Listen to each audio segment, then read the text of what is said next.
2023 has been an interesting year for cinema. For well over a decade, it seemed like bloated cinematic universes and decaying franchises had taken a hold of every conversation regarding movies. Yet now things seem to have changed, where the general audience seemed to almost be put under a spell by the franchises that dominated the 2010s. They have now broken apart and chosen to become more experimental, take more chances with different stories, different types of characters in different types of movies than they're used to. I won't say my list of the best 10 films of 2023 is the definitive list, but it's a list of films that personally spoke to me and the ones that I enjoyed the most. But first, let's get to the honorable mentions. Evil Dead Rise by Lee Cronin, channeling the endearing charm of Sam Raimi's cult classic Evil Dead with the intrusive thoughts of every monster fucker when they see a feral, unhinged creature. Isn't an easy one, but Evil Dead Rise balances it perfectly with a film that is both a return to form and a modern update for the franchise. Now,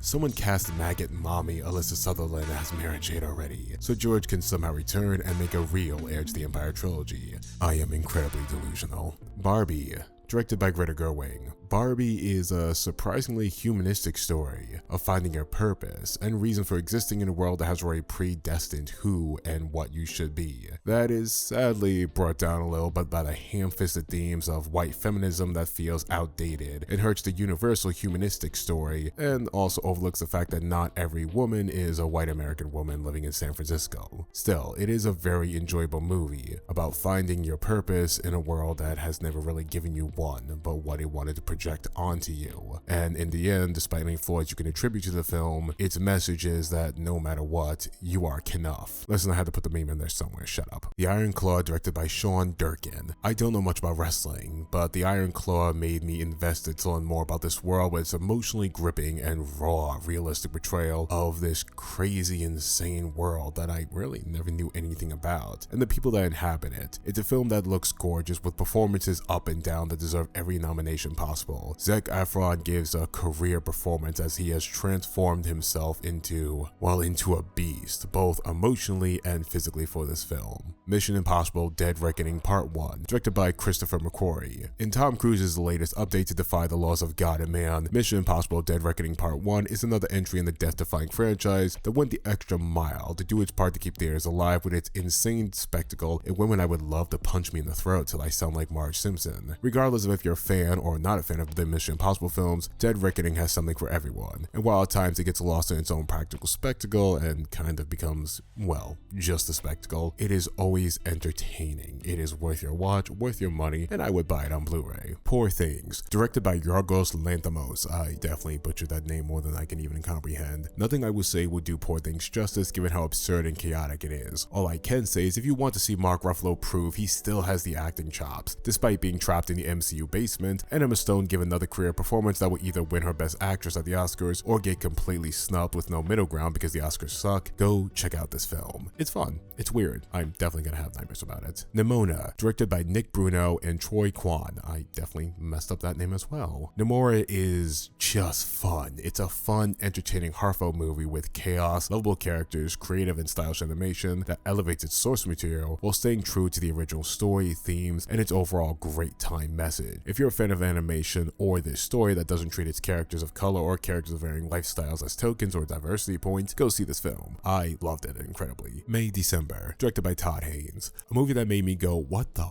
fuck, Padme, more times I can even count. I don't want to spoil anything about this film, just go in blind. Going in blind is the best thing you can do. All I will say is Natalie Portman and Julianne Moore give two of their career performances, and what the fuck, Padme, that's all I'll say, just go watch it. Past Lives, directed by Ceylon Song. Past Lives is a film that I didn't know would touch me the way it did. A bittersweet human story of differences between idealistic youth and the sobering reality of what the world and people can truly be like. It is a film that allows you to both be a realist as well as a hopeful romantic. A movie that made me think that despite how different the world is from what I thought it would be when I was younger, there is still beauty to find in the world. There is still love you can find in the world.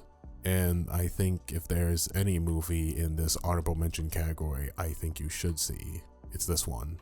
Dungeons and Dragons: Honor Among Thieves, directed by Jonathan Goldstein and John Francis Delay. It's a fun film filled with pretty people. It's entertaining, it's filled with action, nice comedy, and overall just a great movie if you love Dungeons and Dragons or just want a fun little action adventure film. Rebel Moon, directed by Zack Snyder. Okay, hold up.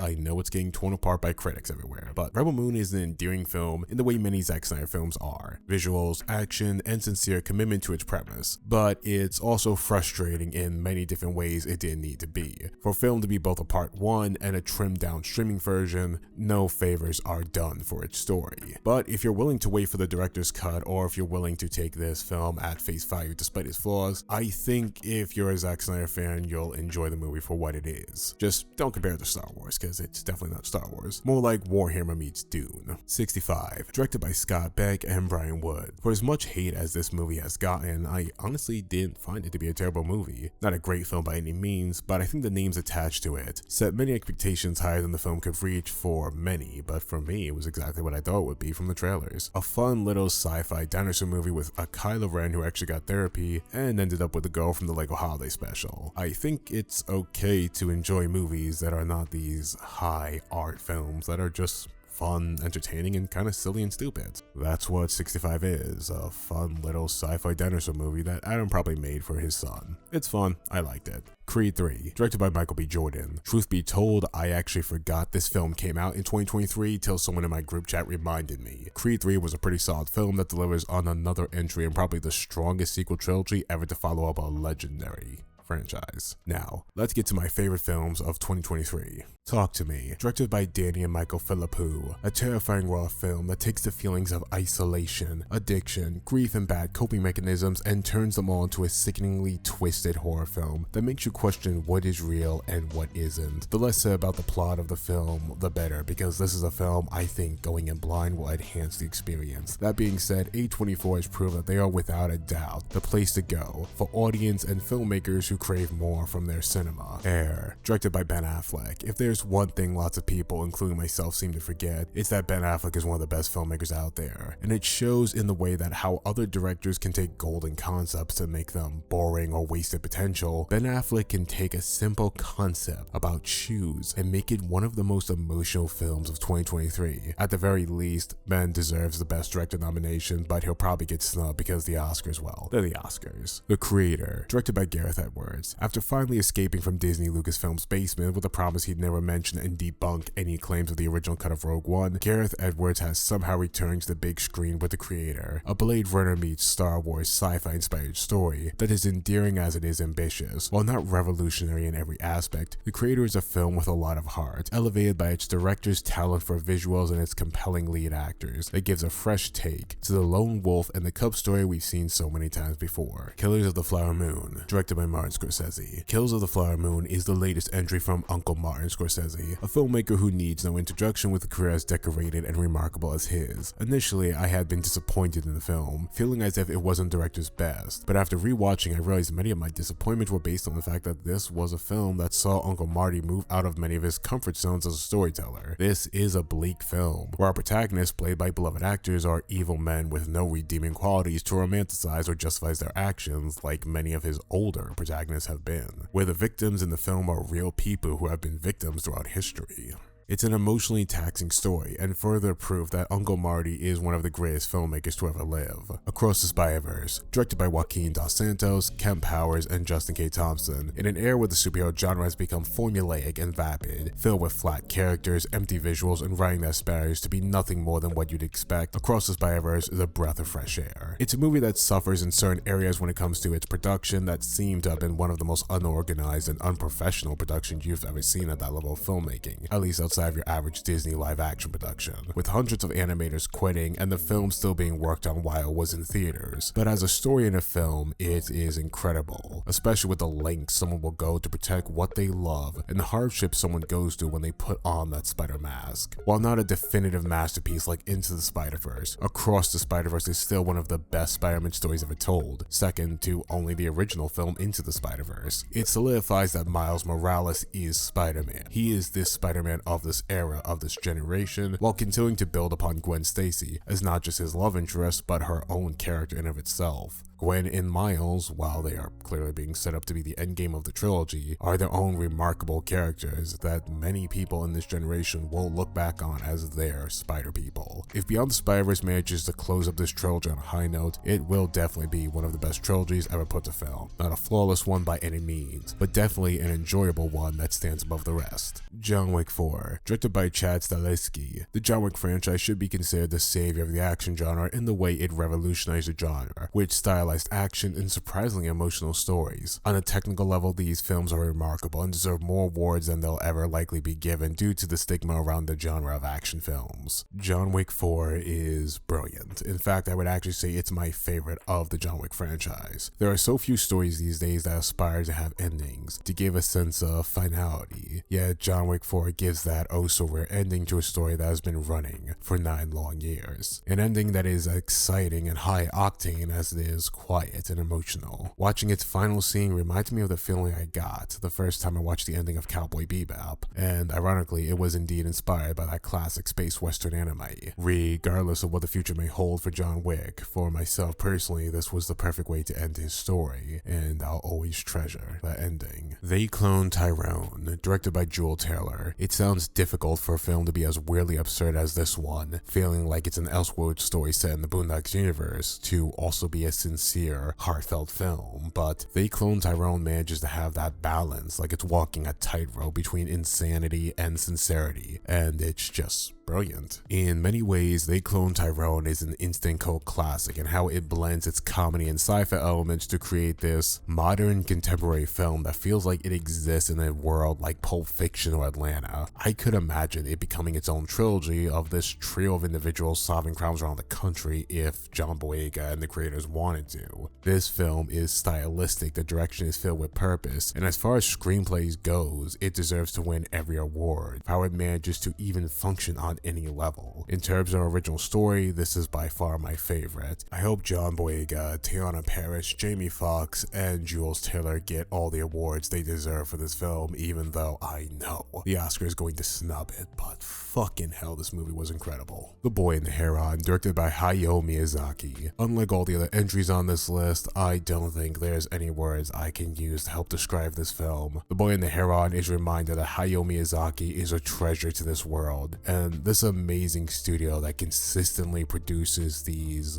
masterpieces of films is a gift to cinema. So many classics that change the medium of animation, but cinema as a whole. Regardless of if you watch the dub or the sub, the voice cast is amazing, the animation is jaw-dropping, and the music will touch your soul. The Boy and the Heron is an emotionally brilliant film that will remind you why the medium of animation is irreplaceable, why it's beautiful, why it's cinema. Oppenheimer, directed by Christopher Nolan. Oppenheimer is the magnum opus of Nolan's career, filled with career performances from an all-star cast. Nolan tells the story of the father of the atomic bomb, a masterpiece if there ever was one. Oppenheimer pushes the boundaries of film to tell a story about the most horrifying invention in human history, and what will likely be humanity's end as well, through the eyes of J. Robert Oppenheimer. While a lesser director would have sought to sympathize or demonize this cautionary tale of destruction, Christopher Nolan brings an unbiased, brutal honesty to the story of the creation of the atom bomb, who Oppenheimer was as a person, and the horrors the world felt about the unknown future left behind after such a creation. This is, for all intent and purpose, a cautionary tale of man creating something it has no business creating,